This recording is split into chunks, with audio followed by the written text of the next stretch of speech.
ঘসি পর্যন্ত কাজ হওয়ার কথা ছিল। আরামবাগ খালসহ অনেক খনন করা হয়েছিল, তার অধিকাংশ টাকাই লুট করে নিয়ে চলে গেছে ওরা। আপনাদের এই এলাকাও এবারেও বিভৎস বন্যাতে ভেসেছে। আর যখনই কিছু হবে অন্য রাজ্যের জন্য, ডেঙ্গু এলো কোথা থেকে? বাংলাদেশ মশা ছেড়ে দিয়েছে। জল এলো কোথা থেকে? ঝাড়খণ্ড ডিবিসি জল ছেড়ে দিয়েছে। বাঘ এলো কোথা থেকে? উড়িষ্যা থেকে বাঘ ছেড়ে দিয়েছে।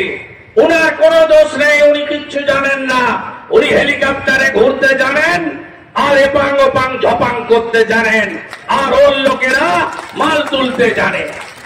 এমনকি আপনাদের এই এলাকার ডেমোগ্রাফিও বদলে গেছে। একটু খোঁজ খবর রাখুন, বাংলাদেশের রোহিঙ্গারা বসে যায়নি তো। আমাদের মোরগ্রাম থেকে মেচগ্রাম পর্যন্ত এই যে রাস্তা চওড়া হলো, নরেন্দ্র মোদীজি 2200 কোটি টাকা দিয়েছে। এটা মমতা ব্যানার্জি করেনি, এটা ভারত সরকার করেছে। সব দোকান তুলে দিয়েছিল, আপনারাও ছেড়ে দিয়েছিলেন। হিন্দু দোকানদাররা আর ফিরে বসতে পারেনি। হ্যাঁ কিনা, ঠিক কিনা মা বলছি। দুটো রাস্তার সাইড দেখবেন, কামারপুকুর চটি থেকে হাজিপুর হয়ে এই রাস্তার পাশগুলোতে কারা বসেছে, তার বাড়িতে পৌঁছে দিয়ে আসবেন। আমরা এই লড়াই চালিয়ে যাব, আমরা এই লড়াইতে জিতবো। সবাই ভালো থাকবেন। ভারত মাতা কি।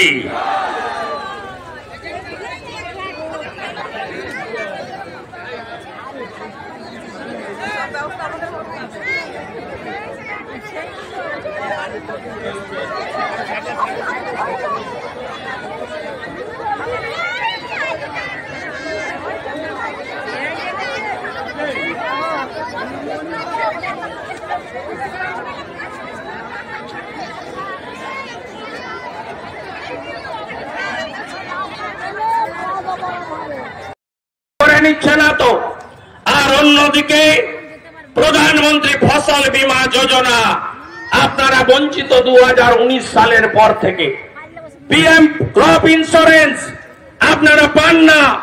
গতবারের যে ক্ষতিপূরণ দিয়েছে, যাদের ক্ষতি হয়নি তৃণমূল করে তাদেরকে দিয়েছে, আর যে কৃষকের ক্ষতি হয়েছে তারা পায়নি। আপনাকে 6 টাকা দিয়ে ওদেরকে 70 টাকা দিয়েছে। আপনারা নিশ্চয়ই সবাই জানেন যে বিরোধী দল নেতা হয়তো কম